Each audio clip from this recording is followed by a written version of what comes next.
You know, I wasn't originally planning to do a video on these right here, rather just a YouTube short saying, yep, they exist and they sound good. But they sounded so good, I just had to give them a full video treatment. These are of course the brand new Status Pro X earbuds, the successors to the highly popular Between 3NCs, which released back in 2023. However, I have a feeling that these won't be replacing those outright, simply due to the price difference between the two, with those remaining as the more budget option, but we'll get to that a bit later. Now, opening them up, you just get a small envelope with all of the necessary information included inside. However, I'm automatically docking 100 points for not coming with any stickers of the logo or anything like that, and below that you get the case itself with the earbuds inside. A rather simple but still high-end design, fully black with just a nice glossy top, and just a single LED light at the front denoting charging and battery status. And I don't think I have to point it out, but it does come with USB Type-C charging at the back, plus also wireless charging support.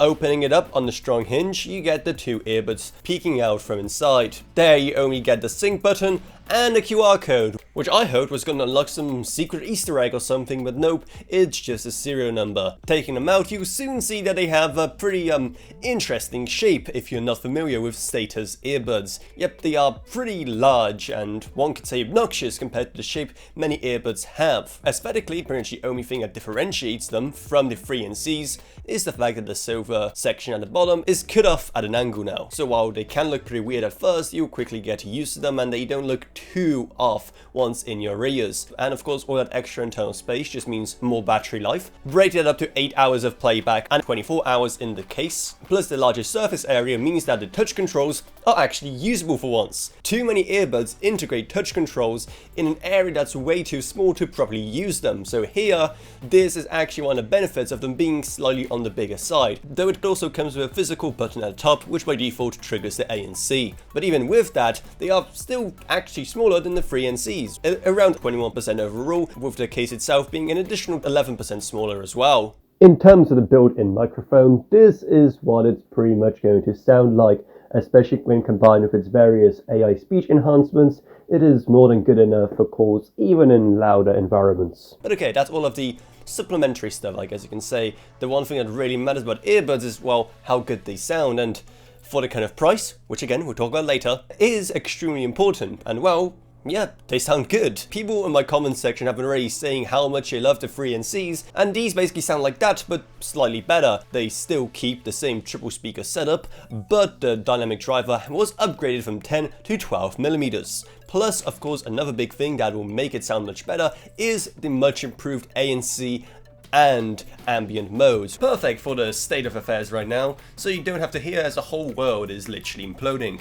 Again, it is pretty difficult to describe something like, say, audio quality without trying these out yourself, and all I can say is, yeah, it's good. It really amazed me how something so small can sound so good, especially the basses are kind of impressive, which thanks to the dedicated subwoofer, these have a frequency response going as low as 8 Hz. And while the mids by default were a bit too much for me, you can very easily fix that with some EQ either in your music app of choice or also in the Status app, because yes, they do have an app. Another app you need to get for your phone, though thankfully it is for the most part optional.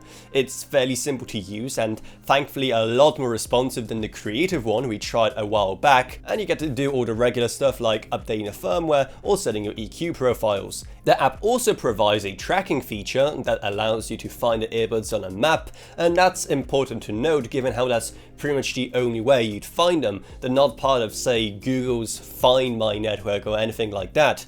Though on the one hand that is kind of disappointing given how these are again pretty expensive, but on the other hand, given how only like 3 audio devices actually are part of that right now, I guess it is forgivable. All of that also kind of puts into perspective the fact that these are still suffering from the expected drawbacks of having third-party earbuds rather than the ones designed by your Samsungs, your Googles, or your Apples.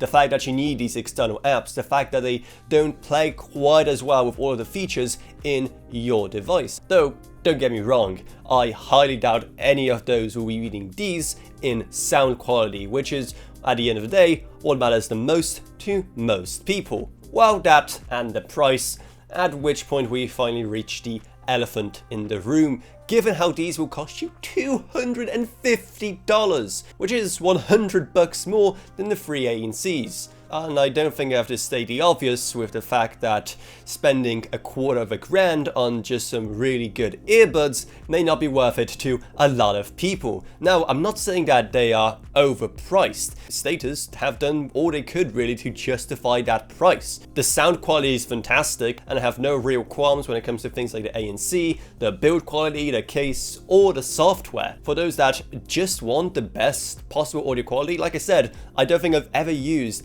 a better pair of earbuds than this when it comes to pure sound quality. And if you're having that internal debate right now whether or not these are worth it and whether you should pull the trigger, then don't worry, you still have some time to make your mind up, given how they're only launching in September. Pretty much the only thing I can complain about is that they're only available in black right now. Sure, their free ANCs weren't a rainbow of colors either, coming in either black or white but under pretentious names, but at least 2 colors is more than one. Maybe if these do well, we'll see more colorways in the future, and given the excitement I've been seeing already, I think they will do well. So if you want to help support more content like this in the future, how about you check out our Patreon, because even a single $1 a month truly goes a long way. Plus huge thanks to Gavin Burns, Jason Rage, Ella Vroniak, Balash Voka, Patrick Harrison, Not a Pseudonym, Meg Sumner, and Shane Allcroft. But anyway, that's what it's. I hope you enjoyed this video. If you did, then remember to subscribe, like, whatever, and I'll see you all in whatever I make next.